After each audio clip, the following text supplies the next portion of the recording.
So here's something I find really, really cool, and I'm really excited to share it with you. In the book of Isaiah, which for those of you who have listened for a while now, you probably know that I have been going verse by verse, chapter by chapter through the book of Isaiah in my own personal study.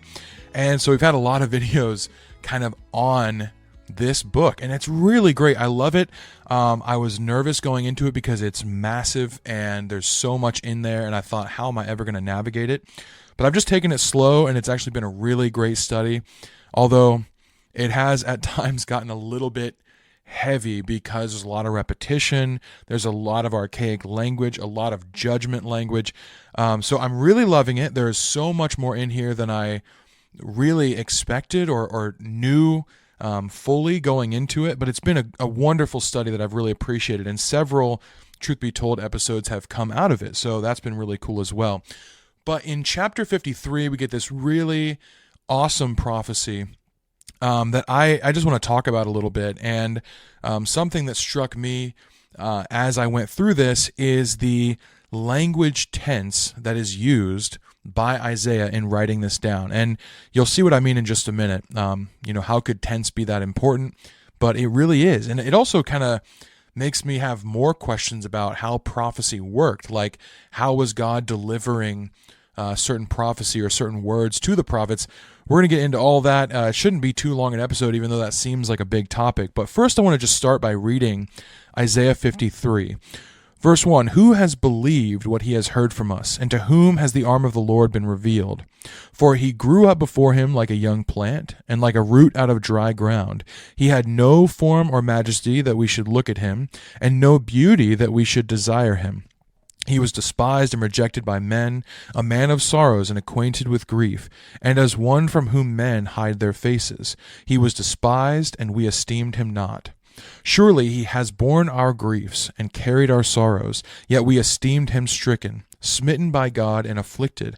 But he was pierced for our transgressions, he was crushed for our iniquities. Upon him was the chastisement that brought us peace, and with his wounds we are healed. All we like sheep have gone astray, we have turned every one to his own way, and the Lord has laid on him the iniquity of us all.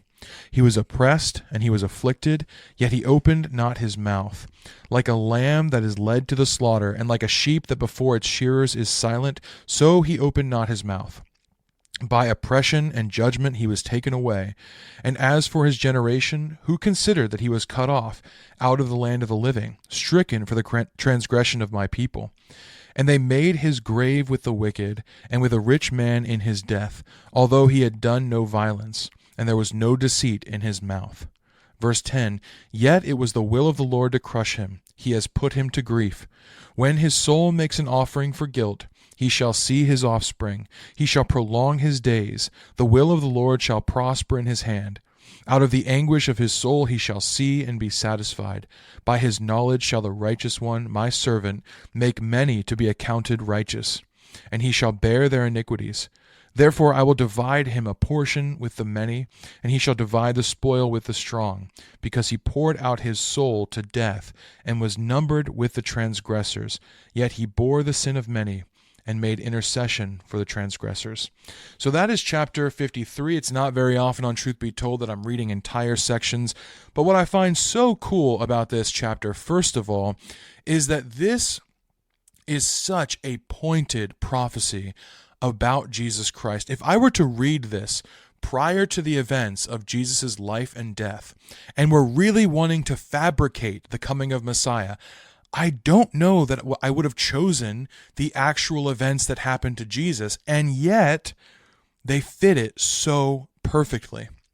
And this is an accusation that often gets leveled against Christianity at large, is, the apostles just looked at the prophecies in Isaiah or in the Psalms and just kind of like wrote a story that fit all these things. I think this is an amazing claim because if I were to read this and start to write a story that fit all of these things, first of all, the fact that it was done across many different people writing the New Testament and it's all in harmony, I think that's amazing. But if I were to, even on my own, not collaborating with other people, which makes it highly more complicated, if I were to sit down and say, I'm going to write a story that fulfills all this prophecy, I'm just going to make it up, I never would have done some of the things that happened in the gospel narratives. And yet, when you read them, you realize, man, that is so specific and can only be a fulfillment of what was written hundreds and hundreds of years later in Isaiah's time. And I want to emphasize this because I really love if atheists and skeptics would truly take a look at this, and Jewish people for that matter who don't recognize Jesus as Messiah. I want you to look at this section really critically and think, if you were to construct a narrative that fulfilled this as prophecy, really be honest with yourself. Would it have looked like Jesus Christ's life, death, and resurrection that we find in the gospel accounts? You probably would have written something slightly different. And yet, the specifics of what happens in the gospel narratives fits this to a T. And I think that is just incredible proof for the validity of what Jesus actually did while he was here on the earth. But this other thing that I want to draw our attention to, like I said before, is the tense of this whole chapter. And what I mean by tense is like past tense, future tense, present tense. What is being written here and how is it being written? I think it's really interesting. At first, Isaiah starts out, who has believed what he has heard from us, and to whom has the arm of the Lord been revealed? So he's just asking this general question to those listening to the prophecy. And then in verse 2, for he grew up before him like a young plant. So this is past tense, as this has already happened, For he grew up before him like a young plant and like a root out of dry ground. He had no form or majesty that we should look at him. He was despised and rejected by men. He was despised, and we esteemed him not. Surely he has borne our griefs. The real emphasis I want to put here is that Isaiah is writing as if this has already taken place. And we know historically this hasn't taken place, and yet the tense is as if it's already done. And I think this shows the certainty of this prophecy, that Isaiah is seeing it as if it's already a done deal.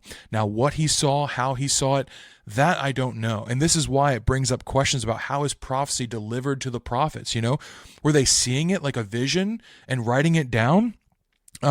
Did God just speak words to them and then the way they wrote them down might have changed the tense? They wanted to kind of preserve it for their people. And so when God says, he will be, did Isaiah just change the tense to he was? I don't really know how that happened. Sometimes we do that in our own modern world where someone will tell us something.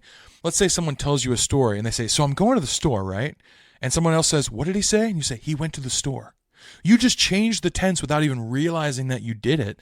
But this is all in how we receive information and then deliver it to other people in order to make it make sense for them. So it makes me wonder about prophecy and how it was received versus delivered. I think that's all really interesting, but kind of a side point. But what I really, really love about this is that Isaiah is writing this as if it's a certainty, as if it's already been done. And this really pairs well with what the Bible says about Jesus being slain before the foundations of the world. That was a done deal. That was already part of the plan. It was a point in history or in the future that was going to become history no matter what. That was coming. And Isaiah writes as if it's basically as good as done. So this whole chapter, for the most part, is very much past tense until we get to verse 10. It says, yet it was the will of the Lord to crush him. He has put him to grief. Okay, so that part again is past tense, but in the second half of this verse, when his soul makes an offering for guilt, he shall see his offspring. He shall prolong his days. The will of the Lord shall prosper in his hand. Out of the anguish of his soul, he shall see and be satisfied. By his knowledge shall the righteous one, my servant, make many to be accounted righteous.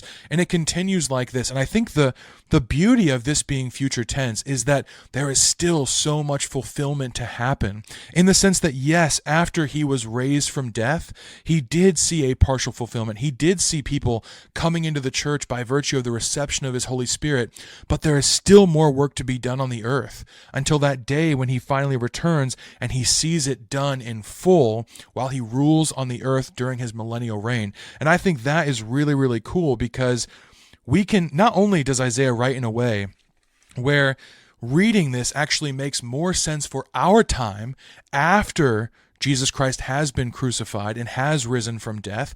So he kind of writes a prophecy that's meant to be read at our time in history, which I think is really, really cool. I mean, this would have made sense to the Jews who were questioning it and discussing it for centuries. It would have made sense to them, but it would have read a little bit differently when they're realizing it's something that hasn't happened but is being written of as if it has happened. Whereas us reading this chapter can read it in such a new light because Isaiah wrote it in such a way that really those who have lived after the death and resurrection of Christ are really reading it in its fulfillment. Like the tense itself points to the time of fulfillment.